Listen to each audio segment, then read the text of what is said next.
All right, I'm replacing the alternator in my 2007 Dodge Grand Caravan. This will work for many years of Grand Caravans before and after. I've reshot this size up at the end because I've learned a few things that I want to do up front. Basically, what you're going to do is replace the alternator. That's my new one, okay, down there. And this is a very straightforward job. It'll be even easier now if you listen to what I'm suggesting here. The way this works is the alternator is really buried in there, and it's easy to get out. But what I couldn't get worked out is the alternator could not come up through the space that was available. So what I wound up doing was removing the cowl across the front of the car. So there's a cross beam that, with 4 bolts. I'll talk about that later. There's another piece, the cowl, that lays across the radiator and the fans. When that is removed, then you can pull this assembly back and then pull the radiator or the alternator out very easily. So that definitely go that way. Now the quick overview: alternator secured with 2 bolts in the back. They're accessible. One from the bottom only, one from the top. There's another lower mounting bolt down there, and you can see the new alternator is nice and silvery. There's the bolt going in through the back. There are 2 electrical connectors that I'll show you how to take out, and there is a right there on the new brass post. There's a B+ cable connector that goes to the negative end of the battery. Basically, just pull all that out, pull the alternator up, put the new alternator in as I've done here, reconnect everything, and you're done. This is a really straightforward job. To start off, we're absolutely working on the electrical system, so disable the battery. I took the negative cable off. Around the side, you need to jack the car up. I've got a hydraulic jack with a jack stand for safety. The car is supported on the on the jack stand, and I've got the hydraulic jack in there, just for extra safety.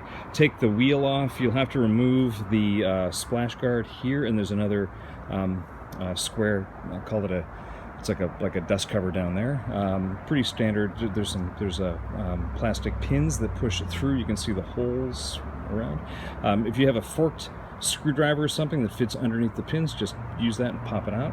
It'll be the same for all the pins. Get the car jacked up, and then go back and start the very first thing, which is take a socket, and right there, this plastic cover was on top of the brass post with a nut. Just release the nut and pull the post off.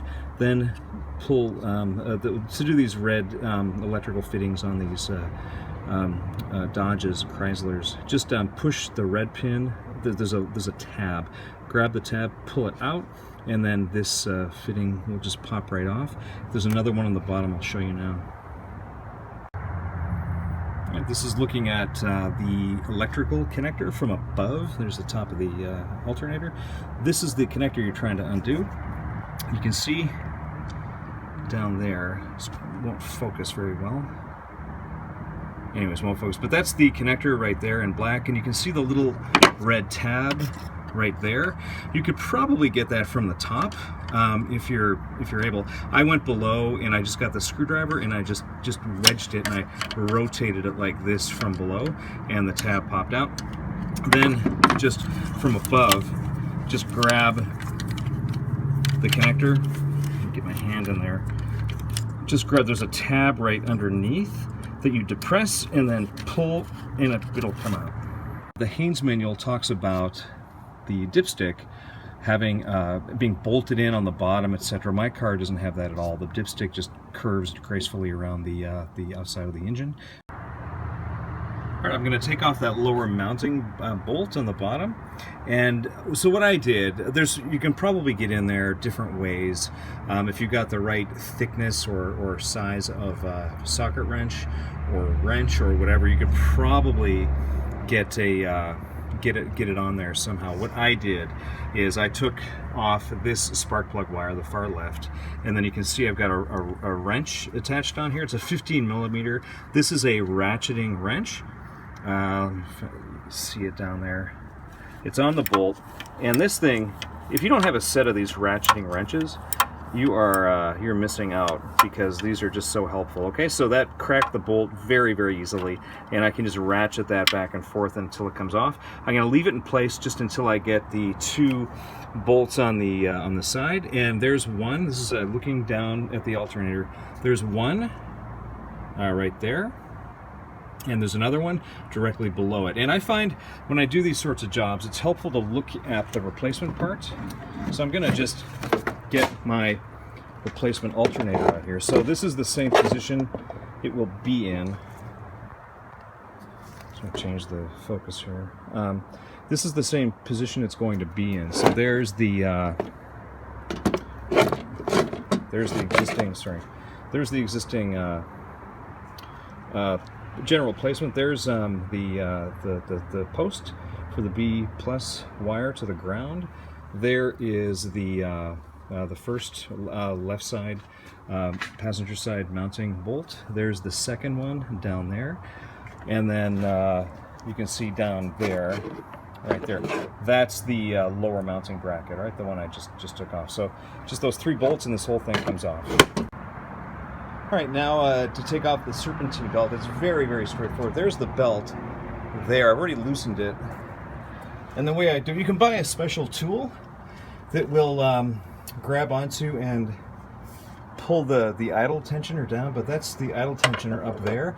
It's spring loaded, very strong spring, and you simply need to pull that down, and then that loosens up the serpentine belt. So what I do, I just take this pry bar and I wedge it up there. I'm not going to do it, I already did it. And I just pull that down. I lever it on the side of the car. And then that releases the tension. And then be careful, do never get your finger between the pulley and the belt. But then you can easily pry the belt off of, I find the AC pump is the easiest place to grab it. Just pull it out and loosen it. This is the alternator from the side. There it is there. So there's 2 bolts visible here. There's the top and the bottom. Both are 15 millimeters, same as the lower mounting bracket. I found I couldn't get access to the lower one from the top of the car on the inside, so I just came to that side. And I'm going to pull this one off first, that one second, then I'll leave the lower mounting bracket on the inside for last. And then because it's kind of pointed up, so I'll remove that bolt, and then the alternator should just come right up. All right, little speed bump. I could not get this alternator out through this space. Totally impossible. So what I'm doing is I'm removing the cowl off the front of the car. So there's I've already done this bit, but there's a bolt on each side. Then there is a little pin. Make sure when you pull the pin out, use a wrench or pliers and just gently pull it up. And then you can pull it out, otherwise you'll break it. And then there's a number of screws around the front. Then this piece removes. This comes out pretty straightforward. All right, that is absolutely the way to go. I struggled with this alternator for, I don't know, 20 minutes, like rotating it, twisting it. Don't bother with that. Just do what I did. Remove this frame. The radiator and fan assembly that pulls back quite a few inches, and it's easy then to pull the alternator out. So absolutely do it that way. Don't mess around. All right, I started the car up. I reattached everything, obviously, the serpentine belt, all the B plus cable, the 3 bolts, the 2 electrical connectors, and as you can hear, my car is running fine. There's no squeak, no whine, nothing. I'm really, really happy about that. Now I'll just replace the crossbar, etc. This is a very easy job. Good luck.